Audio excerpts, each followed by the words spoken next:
Bismillahirrahmanirrahim. Subhanallah, tabarakallah, alhamdulillah. Alhamdulillah, semua alhamdulillah, segala puji bagi Allah.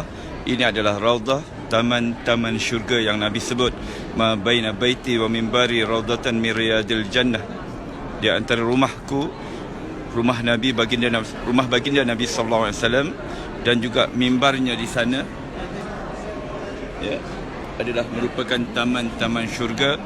Dan di hadapan saya ini tiang 119 adalah tiang Aisyah, ya, yang mana baginda Nabi SAW menyebut dalam satu hadis sahih, ya, sekiranya kamu tahu tempat ini, nescaya kamu akan sanggup beratur untuk solat di sini, ya, iaitu di tiang Aisyah ini 119, ya.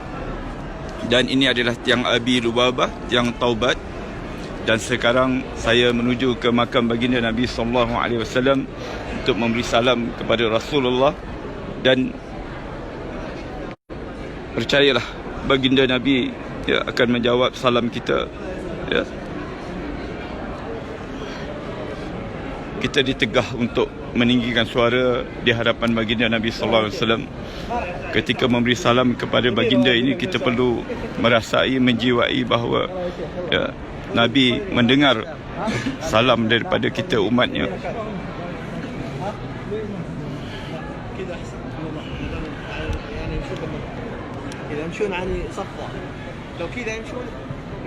Inilah makam baginda Nabi sallallahu alaihi wasallam, manusia yang diangkatkan darajat begitu tinggi di sisi Allah, merupakan kekasih Allah.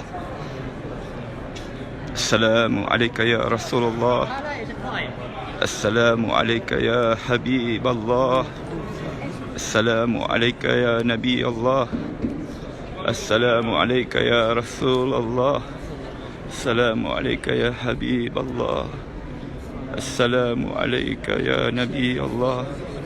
Asyhadu an la ilaha illallah wa asyhadu annaka Rasulullah wa asyhadu annaka Rasulullah wa asyhadu annaka ballaghta risalata wa addaita al-amanata wa nasahta al-ummata wa jahadta fi sabilillah.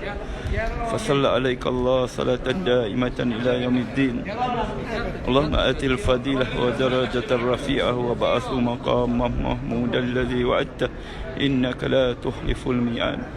Assalamu alayka ya Aba Bakrin, assalamu alayka ya sahiba Rasulillah fil ghar, assalamu alayka ya Umar, assalamu alayka ya Faruq, assalamu alayka ya ashabi Rasulillah ajmain.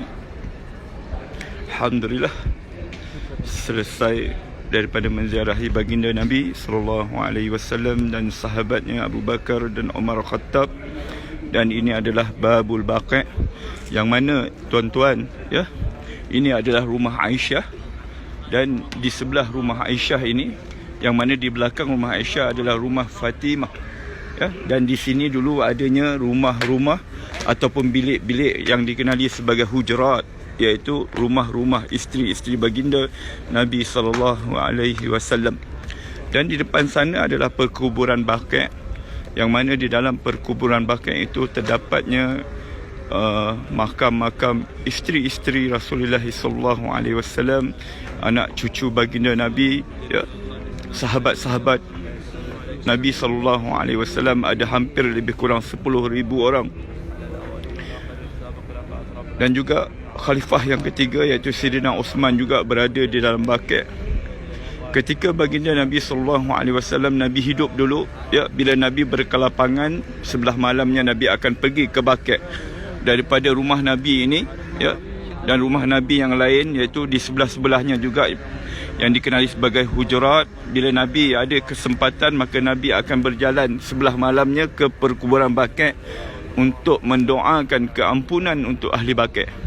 Dan keuntungan bagi mereka yang meninggal dunia di bumi Madinah Al-Munawwarah ini pasti akan dikebumikan di Baqi', ya, di dalam tempoh waktu-waktu yang tertentu sebelum dipindahkan ke tempat yang lain.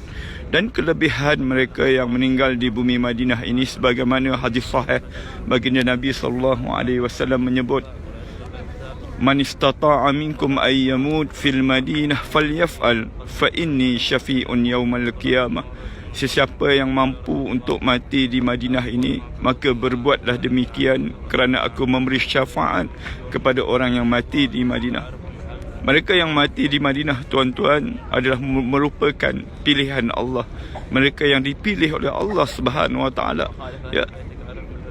Bukan senang. Namun kita perlu berdoa kepada Allah, minta kepada Allah, minta sungguh-sungguh, ya Allah, ya, mudah-mudahan satu hari nanti bila aku datang ke Madinah ini, ya, aku dapat mati di Madinah. Umar Al-Khattab, ya, khalifah yang kedua, seringkali selalu sangat berdoa kepada Allah dengan doanya, Allahumma rzuqni syahadatan fi sabilika waj'al mauti fi biladi nabiyika. Itu doa Umar Khattab, ya Allah, rezekikan aku syahid di jalan Engkau dan matikanlah aku di negeri Rasul Engkau. Dan Allah, ya, Allah Subhanahu Wa Taala telah berkata, ud'uni astajib lakum. Berdoalah sungguh-sungguh, minta sungguh-sungguh, maka akan kukabulkan doamu. Maka doa Umar ini diistijabkan oleh Allah Subhanahu Wa Taala. Maka Umar mati di Madinah. Ya, mati di Madinah. Untuk Umar kita rasa tak pelik, ya, kerana Umar memang tinggal di Madinah. Tapi yang kita rasa takjubnya, Umar mati syahid. Umar mati syahid dalam keadaan Madinah ini aman. Malah Islam telah berkembang sampai ke Eropah. Namun kerana keberkatan doa Umar itu, Allah pilih dia, ya, Allah pilih dia untuk syahid di jalan Allah Subhanahu Wa Taala. Mudah-mudahan kita semua dipilih oleh Allah Subhanahu Wa Taala mati di dalam keadaan husnul khatimah, mati dalam keadaan baik, dan dijauhkan, diselamatkan daripada mati dalam keadaan su'ul khatimah, mati dalam keadaan buruk.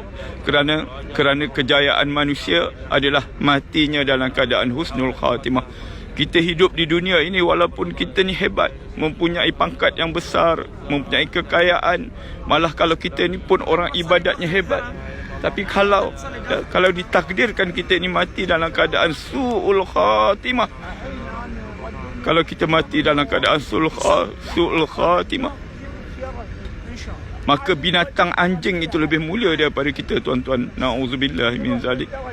Seorang ulama pernah menyatakan ketika dia berjumpa dengan anjing, ya, dia berkata, belum tentu aku lebih mulia daripada engkau, anjing. Ya, sekiranya kalau aku mati dalam keadaan su'ul khatimah, aku lebih hina daripada engkau. Begitulah kita manusia ini, tuan-tuan. Kalau kita dicabut nyawa dalam keadaan buruk, dalam keadaan kita su'ul khatimah, dalam keadaan kita berdosa kepada Allah, dalam keadaan kita tidak sempat untuk bertaubat kepada Allah, maka kita menjadi sehina-hina manusia. Oleh itu minta kepada Allah selalu di dalam sujud kita, di dalam solat kita. Setiap hari kita solat 5 kali satu hari sekurang-kurangnya. Setiap kali kita solat, kita sujud, minta Allah 3 perkara. Allahumma inni as'aluka husnul khatimah. Ya Allah, matikanlah aku dalam keadaan husnul khatimah. Allahumma rzuqni taubatan nasuha qabla al-maut. Ya Allah, rezekikan aku taubat nasuha sebelum datangnya kematian.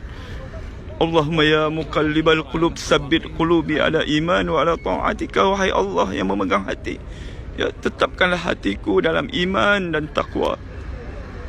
Setiap kali kita solat, submit doa ini, minta dengan Allah. Kerana Allah Subhanahu Wa Taala berkata dalam satu hadis sahih, Allah itu sifatnya malu, ya. Allah kata, aku malu pada hamba-Ku bila hamba-Ku berdoa kepadaku dan aku tidak istijabkan doanya. Oleh itu, tuan-tuan, ya, marilah selalu kita berdoa kepada Allah, minta apa saja kepada Allah, bergantung harap hanya kepada Allah Subhanahu Wa Taala. Sekarang suasana di Madinah ini, lepas daripada solat Isyak, keadaan cuaca memang tengah sejuk, mungkin dalam keadaan 13-14 darjah Celsius.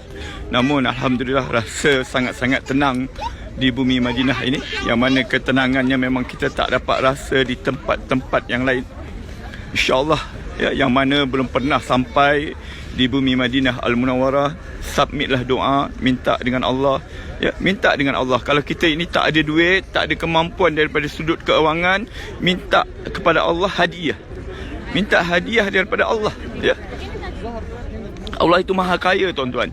Kita ini yang miskin meminta. Oleh itu minta hadiah dengan Allah. Kalau kita tidak ada kemampuan daripada duit, daripada keuangan kita tak cukup, rasa-rasanya memang tak cukup, ya, maka minta Allah hadiah, ya. Minta Allah hadiah. Tidak ada mustahil di sisi Allah Subhanahu Wa Taala.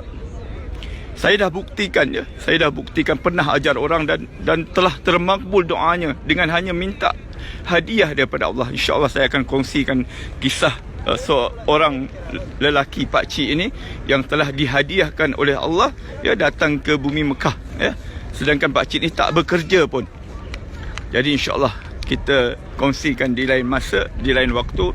Dan untuk akhirnya, dari sini kita dapat lihat kubah berwarna hijau, yang mana di bawah kubah warna hijau itulah rumahnya Aisyah radhiyallahu anha, tempat makamnya baginda Nabi sallallahu alaihi wasallam.